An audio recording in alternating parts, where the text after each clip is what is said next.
ஐயா எங்கே போயிருக்காரு அப்படின்னா அந்த குழந்தை நடந்து போயிட்டு ரோட்டில் நின்று பார்த்துட்டு ஐயா இல்லை அப்படின்னு வரும்.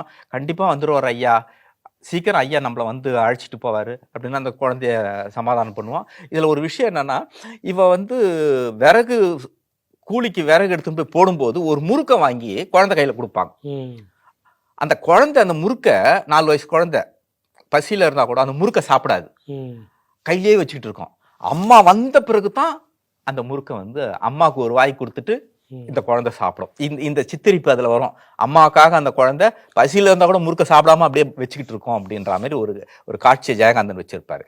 இப்போ இந்த இடத்துல பசி தாளலை, கஞ்சி தண்ணி வர்ற நேரம் வரல.